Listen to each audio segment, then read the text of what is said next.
flickering holographic projections of the Earth delegation stuttered, momentarily losing sync in the grand chamber of the Galactic Senate. Senator Zilfra of the shimmering, multi-segmented crystal rays sighed audibly, his iridescent carapace catching the light from the crystalline ceiling.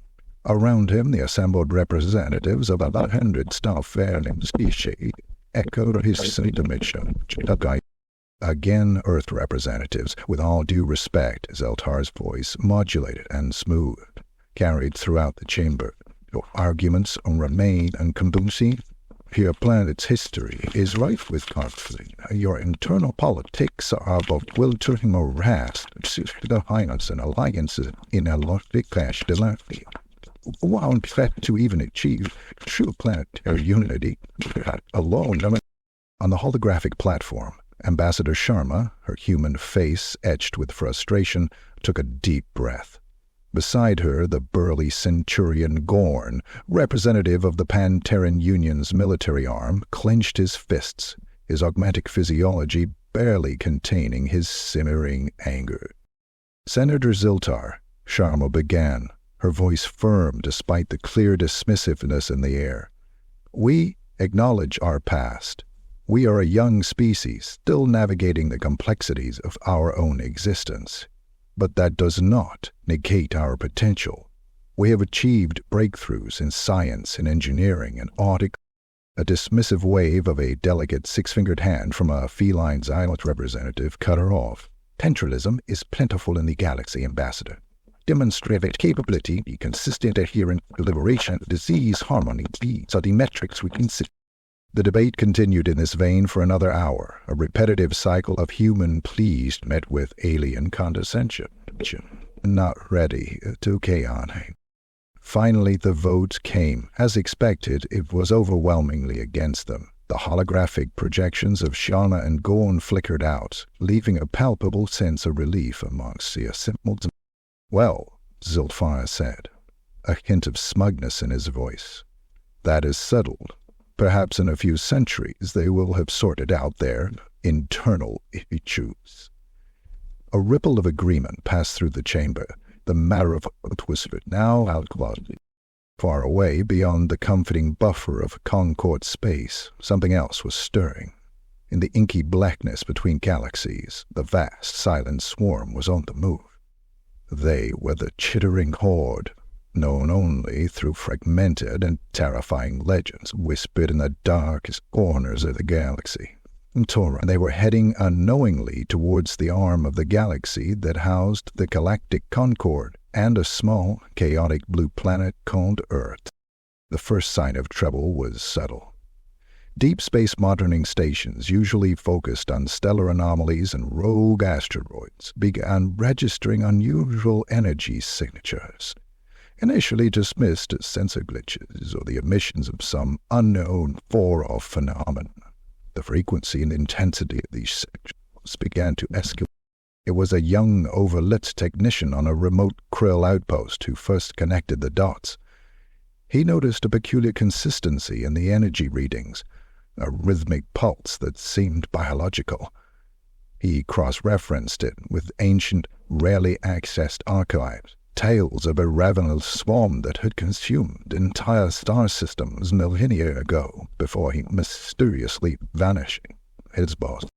His frantic reports were initially met with skepticism, then disbelief, and finally, as the impossible became undeniable, with a dawning horror. The energy signatures were not glitches. They were the biosignatures of countless individual organisms, moving with a terrifying coordinated.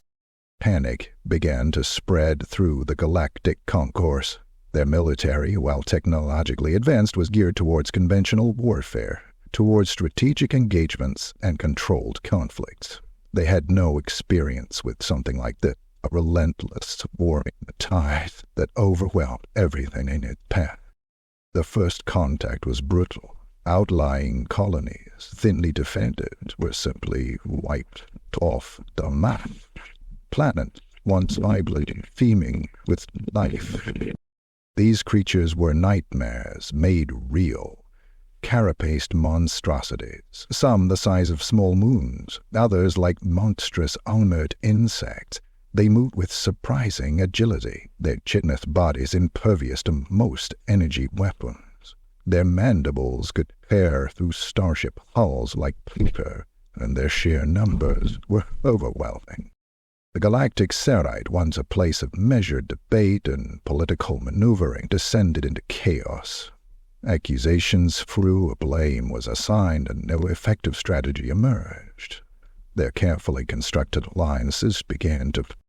It was then, amidst the galactic pandemonium, that a desperate message reached the fractured remnants of the Concorde's command structure.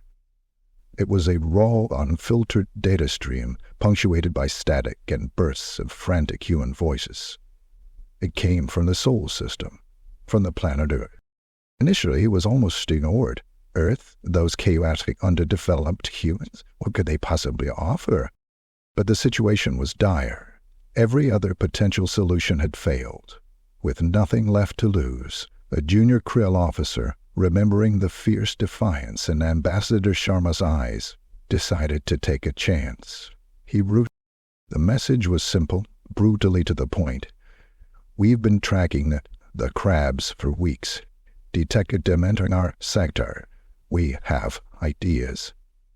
Inelegant, messy ideas, but ideas. If you're still listening, tell us what you need to demonstrate. Arrogance that had blinded the Galactic Senate for so long was starting to crack under the weight of the galactic extinction. Desperate for any advantage, they grudgingly, cautiously began. What they heard astonished them. Earth, the planet they had dismissed as too chaotic, was not paralyzed by it.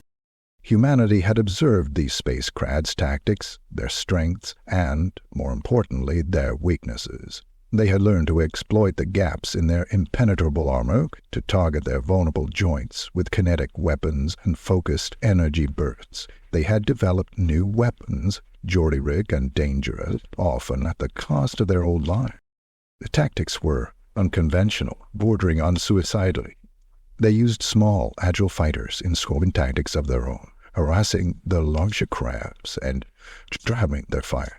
They deployed orbital platforms onto experimental weaponry, pushed the limits. That what truly shocked Concorde's observers was the sheer unpredictability of the human response. They didn't follow established military doctrine. They improvised, adapted, and often they simply threw themselves into the fray. There was a reckless abandon that was terrifying and strangely effective. One report detailed a squadron of human interceptors luring a giant crab towards a dormant volcanic caldera, then triggering a controlled eruption. The elegant, structured strategies of the Concorde fleets had crumbled against the relentless tide, but the messy, chaotic, and utterly human way of war was somehow working. They weren't winning decisive victories, but they were slowing the advance of the horde. The Krill technician who had first raised the alarm watched the incoming data streams with a mixture of awe and disbelief. He saw the human ships.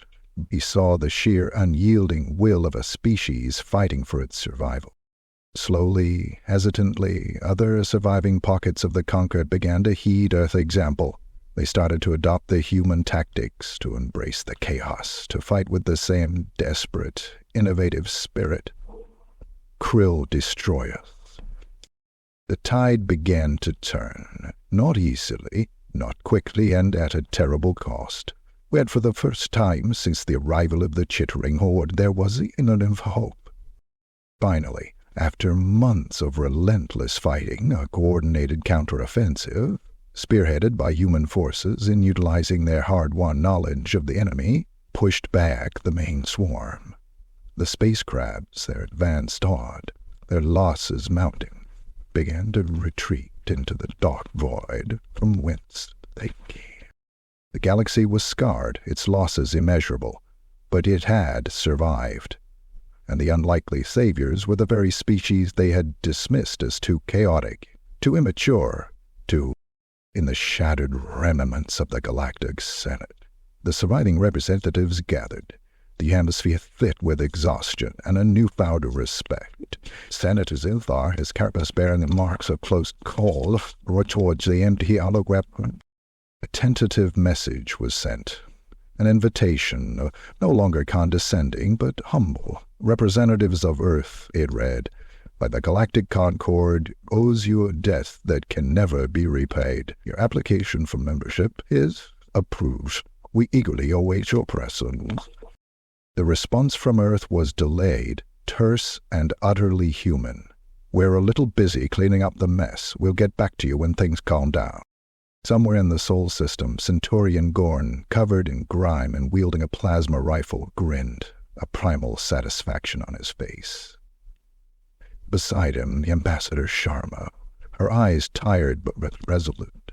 And so would the Galactic Senate. Humanity, against all odds, had proven that chaos sometimes was exactly what the galaxy needed.